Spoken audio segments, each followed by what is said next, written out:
taking us to the if it's anything, the if it's anything corner. that we're able to get that's a lucrative thing, it's gonna be something wrong with it.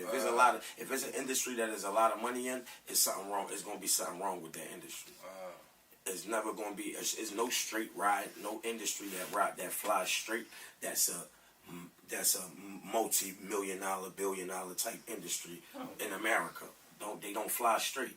Them billion-dollar industries is always something. It's always a get over. The gas getting cut or the gas get too high. You know what I'm saying? Who you think? The liquor get cut or the liquor get too high. Who you think? You know what I'm saying? Anything that we don't control, they tax. This is why they don't allow us to grow our own crops. And they try to tax us even having trash in front of our doors. Now you even second guess having a lawn. Why can't you grow your own crops? Why you got to put all your trash in your backyard? Why you can't be growing crops in your backyard and put your trash out front?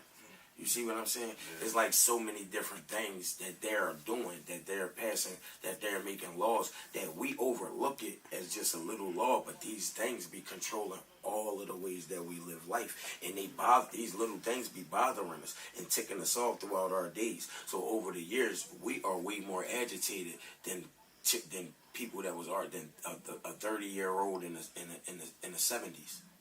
You know what I'm saying? So let me ask you this: if we was allowed to grow crops, would we grow crops? I believe if we was taught to. See, at one point in time, we were actually taught to. Like when all our families, well, majority of the families that came up here from our people came up here. Majority of the families came up here. So like most of our grandmoms still went to the market and got their corn and all that. We're still peeling their ears of corn and all of that. You know what I'm saying?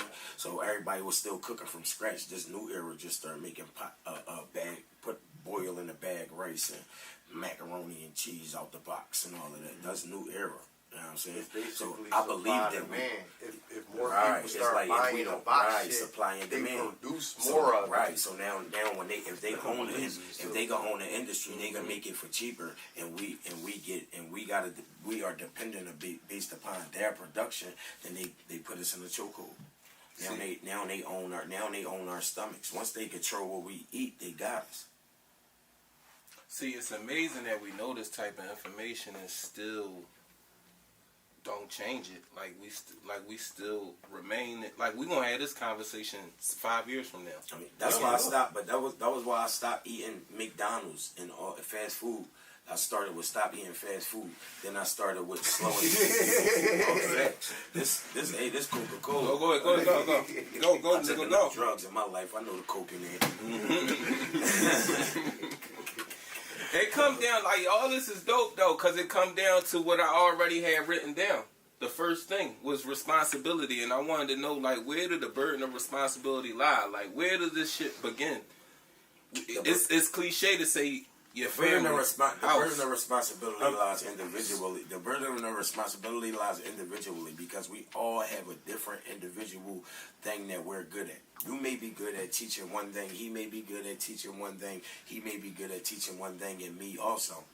But we may all be good at reaching a different person, a different type of people. We may all can't reach the same people, but we may all can reach different people in our own ways. So I feel as though the burden lies on us individually as we notice what's going on individually. Is up to you to do your part.